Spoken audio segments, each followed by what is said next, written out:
Bonjour à tous. La PPGM vous proposait jusqu'ici des conférences techniques que nous ne pouvons malheureusement pas assurer en cette période de crise sanitaire. Et donc on va s'orienter vers ce qu'on va appeler des chroniques techniques. On va où aujourd'hui, Michel, alors? Alors aujourd'hui on va chez CEFOM. CEFOM, c'est tout ce qui est permis bateau. Ça se situe donc place de la mairie de la Grande Motte. Et voilà, donc Albert va nous expliquer tout son activité. Alors Pierre, on va où là? Ben pour l'instant on va à 24 nœuds et on va vers 7, mais on va voir CEFOM parce qu'il paraît qu'ils sont installés là-bas, ou alors on rentrera tout à l'heure pour l'interviewer, ce cher ami. Donc aujourd'hui on est chez CEFOM. Donc CEFOM, c'est tout ce qui est permis bateau. CEFOM, ça se trouve, alors il y a plusieurs agences dont on va parler. En l'occurrence, on est aujourd'hui à la Grande Motte, c'est place de l'Hôtel de Ville. Albert, bonjour. Donc explique-nous un petit peu ton métier et puis les situations des agences et tout ça et tout les grandes lignes. Les grandes lignes. Alors déjà une chose à savoir, c'est que nous existons depuis 1992 à la Grande Motte. L'agence ici, là où on est là depuis 1992. Les deux autres agences ont été créées pareil dans les années 1990. J'en suis le gérant. Voilà, là, au niveau de la structure même de l'entreprise, on va dire, nous avons donc 3 agences, 2 à Port-Camargue et une ici donc à la Grande Motte. On a 3 bateaux, 1 à la Grande Motte et 2 à Port-Camargue. Et au total, nous sommes 4 moniteurs donc, pour à la fois faire les formations théoriques et pratiques. Nous faisons passer par an environ 1200 permis au total. Voilà. Et on va dire que le point de fierté, on va dire, pour nous, c'est notre taux de réussite. Nous sommes pas environ, on est à 95,2% de taux de réussite sur l'année 2020 sur 1200 permis qui ont été passés. D'accord. Alors 95%, ça veut dire que sur 100 candidats que nous présentons, 95 l'ont du premier coup et 5 échouent. Par contre, ces 5-là l'ont à coup sûr à la deuxième présentation. Ça, c'est pour le permis côtier. Donc, pour le permis côtier, on a une organisation qui est propre à nous, parce que c'est vrai qu'on nous demande la question la plus fréquente. Combien de temps? C'est la question récurrente. Combien de temps ça prend pour passer le permis bateau? Alors c'est vrai qu'à l'époque, on n'est pas si vieux que ça nous, à l'époque, on va dire qu'on allait un jour par-ci, un jour par-là au bureau bateau école, et puis au bout de 2-3 mois environ, on passait son permis. Aujourd'hui, faire déplacer quelqu'un 2 heures par-ci, 2 heures par-là, c'est mission impossible. Alors nous, on s'y prend 2 phases. Une première phase de travail à la maison, où on donne un accès internet professionnel, qui est reconnu par les affaires maritimes, référencé par les affaires maritimes, qui correspond et qui colle complètement au programme du permis bateau. Là, ça c'est la première phase de travail, pardon. Elle prend environ, on va dire, une quinzaine d'heures. Donc il faut toujours prévoir environ, avant de passer son permis, de travail personnel, environ une quinzaine d'heures. Quel que soit le permis ou... Alors là, je mets, on va dire, notre cheval de bataille, qui est le permis côtier. Pour le permis hauturier, j'y reviendrai dessus parce que l'organisation est sensiblement différente, elle est un petit peu différente.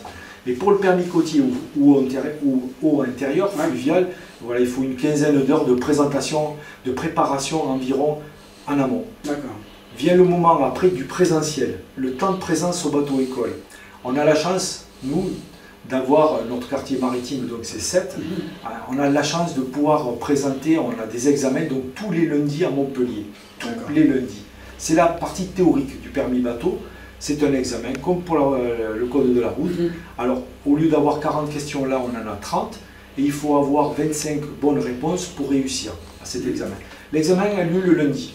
Nous, ce que l'on fait, on fait travailler le candidat en amont, on lui demande d'être présent au bateau école, le présentiel, le samedi pour la partie théorique, donc on se retrouve dans cette salle-là, et le dimanche pour la conduite du bateau, et le lundi pour passer son examen. Juste une petite aparté concernant la pratique, la conduite du bateau. Donc aujourd'hui, c'est le formateur qui valide la partie pratique, c'est-à-dire que c'est le formateur qui va donner des instructions à l'élève, qui va lui montrer la manœuvre, lui expliquer la manœuvre, et l'élève va répéter ce que le formateur a fait. Et puis en fait, on répète autant de fois que l'on veut, jusqu'à ce que ça soit réussi. Voilà un petit peu, on va dire, l'organisation du permis côtier. Voilà comment nous on fonctionne. On a mis en place ce concept qui fonctionne parfaitement. D'accord, donc c'est côtier, hauturier, fluvial. Alors tout à fait, Michel. Sur notre structure à nous, on fait passer le permis côtier, le permis fluvial, le permis hauturier et le CRR. Et je sais que dans l'association, j'ai beaucoup de personnes qui viennent de la PPGM passer leur CRR à juste titre, parce que n'oubliez pas que le CRR est obligatoire à l'étranger, obligatoire.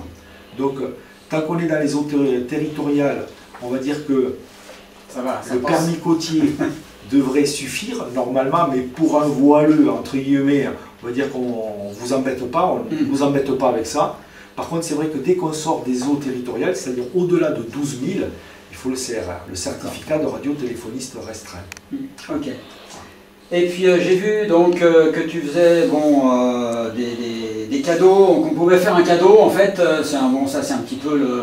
Alors c'est la cerise sur le bateau. La cerise sur le bateau, de faire un cadeau à quelqu'un, voilà, effectivement.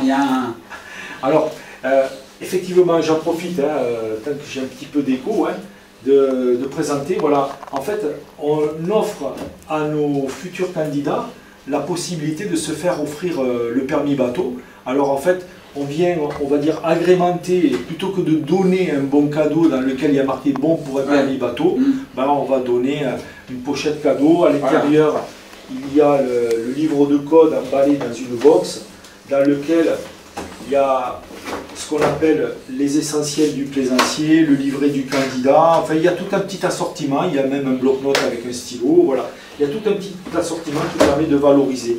Ça c'est pour pour la fête des pères, par exemple, c'est un excellent cadeau. Le permis bateau, je rappelle qu'en France il est valable à vie, le permis côtier, donc il est valable à vie. Il est valable dans l'ensemble des pays européens, on a même des accords avec la Suisse. La seule petite restriction qui peut éventuellement y avoir, c'est à l'étranger.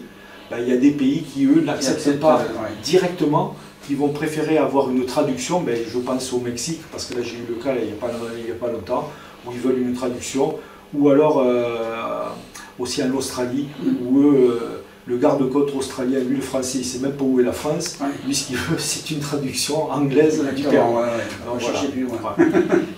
D'accord. Donc voilà, donc c'est permis bateau, au lieu d'offrir, va être très cher et tendre, un week-end à Marrakech, vous pouvez lui offrir un permis bateau, ça sera beaucoup plus utile. J'ai rien contre Marrakech. Moi non plus d'ailleurs, mais en fait c'est vrai que le permis bateau, ça reste à vie. Voilà, c'est un cadeau à vie. J'ai vu un petit truc sur le site internet que j'invite les gens à aller voir, parce qu'il y a un site avec toutes les informations dessus, il y avait des tests gratuits. Alors je me suis permis d'y aller, je me suis aperçu que moi j'ai pas le permis puisque je suis voileux, et que j'avais beaucoup de choses à apprendre. Oui, il y a une petite remise à niveau, en sachant, peut-être que vous le savez, mais c'est vrai qu'au niveau de la mission plaisance, tous les ans vient sur le tapis de proposer un permis pour les voileux, entre guillemets. Alors bien sûr, ça peut être qu'un permis adapté, parce qu'un voileux, on ne va rien lui apprendre, c'est pas la peine d'aller lui expliquer comment on monte les voiles, là c'est pas ça, mais c'est surtout au niveau des fois on pourrait avoir au niveau de les gens sur les balises. Sur la réglementation pure et dure, c'est-à-dire de quel côté on rentre dans un port, enfin, le respect, on va dire, des grandes lignes du règlement international pour prévenir les abordages en mer, ce que nous on appelle le RIPAM. C'est vrai que c'est pas mal, ils en parlent. Ils en parlent, comme c'est un petit peu tous les ans, c'est remis sur le tapis. Bon, exactement. Ça, bon, après, c'est des avis un petit peu personnel, mais voilà. Après, je voulais dire aussi, parce que ça nous concerne à nous tous aussi, il est aussi prévu un permis spécifique pour les jets. Alors, je pense que là, lui, sera plutôt utile, on va dire, ne serait-ce que pour qu'on puisse vivre harmonieusement les uns avec les autres. C'est trop l'anarchie, d'après moi. Mais bon, je ne suis pas donné de droit à faire à suivre. Voilà, je pense qu'on a fait à peu près le tour. Merci Albert de ces informations.